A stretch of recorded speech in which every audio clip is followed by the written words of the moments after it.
আসসালামু আলাইকুম। কাস্টমার তার ওপ্পো এই ফোনটা নিয়ে আসলেও চালু হইতেছে না।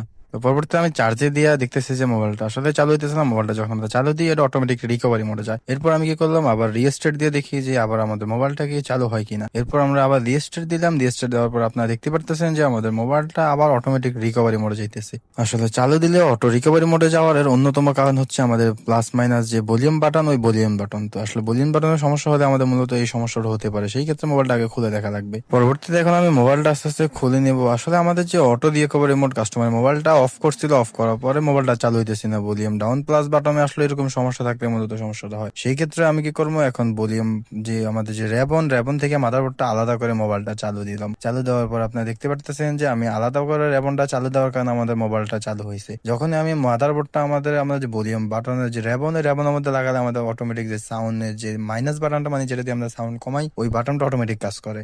তার মানে আমাদের যে সাউন্ড কমানোর যে বাটনটা, ভলিউম ডাউন বাটন, ওই বাটনটা চেঞ্জ করে দিলে আমাদের সমস্যাটা সমাধান হয়ে যাবে। এখন আমি র্যাবন থেকে যে আমাদের যে সাউন্ড কমানোর যে ভলিউম মাইনাস বাটনটা, ওই বাটনটা চেঞ্জ করে দিব। আসলে আপনারা জানেন যে ওপ্পো ফোনগুলোতে আসলে যখন আমরা মোবাইলটা হার্ড রিসেট দিতে যাই, তখন আমাদের ভলিউম মাইনাস বাটন এবং পাওয়ার বাটন প্রেস করে আমরা এটা মোবাইলটা রিকভারি মোডে নিই। আর সেই ক্ষেত্রে আমাদের যদি ভলিউম ডাউন বাটনটা অটোমেটিক প্রেস হয়ে থাকে, তাহলে অবশ্যই আমরা যখন চালু দিব এটা অটোমেটিক রিকভারি মোডে যাবে। সেই ক্ষেত্রে অনেকে কি করে, ভুলবশত রিকভারি মোডে যায়, এটা সফটওয়্যার জনিত সমস্যা ভেবে ফ্ল্যাশ করে দেয়। আপনারা সর্বপ্রথম ফ্ল্যাশ করার আগে কি করবেন, যে ভলিউম যে ডাউন বাটনটা, ওই বাটনটা চেক দিয়ে দেখবেন যে ওই বাটনটা ঠিক আছে কিনা। যদি দেখেন যে ওই বাটনটা সমস্যা, তাহলে ওই বাটনটা চেঞ্জ করে দিলে আপনার কাজটা 100% সমাধান হয়ে যাবে। এখন আপনারা দেখতে পারলেন যে আমি ভলিউম যে ডাউন বাটনটা, ওই ডাউন বাটনটা চেঞ্জ করে মোবাইলটা পুরোপুরি ফিটিং করলাম। এখন আপনারা দেখতে পারতেছেন যে আমাদের মোবাইলটাও ঠিকঠাক মতো চালু হয়ে গেছে। আসলে ভলিউম ডাউন বাটনটা সমস্যা হওয়ার কারণে আমাদের মূলত সমস্যা হয়েছে। এরপর আমি ভলিউম ডাউন প্লাস বাটন দুইটাই চেক করলাম। এখন দেখতেছি দুইটাই ঠিকঠাক মতো কাজ করতেছে। তো এখন যেহেতু আমাদের সমস্যাটা সমাধান হয়ে গেছে, সেই ক্ষেত্রে মোবাইলটা পুরোপুরি ফিটিং করে, সবগুলো